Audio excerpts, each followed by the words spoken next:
lời để hát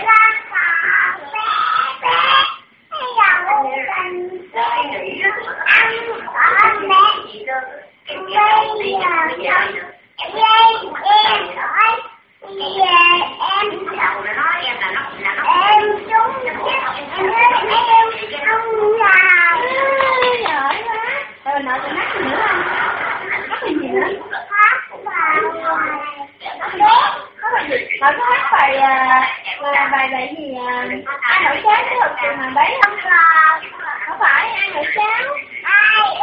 cháu thật là nào thấy muốn nào quan ác là ai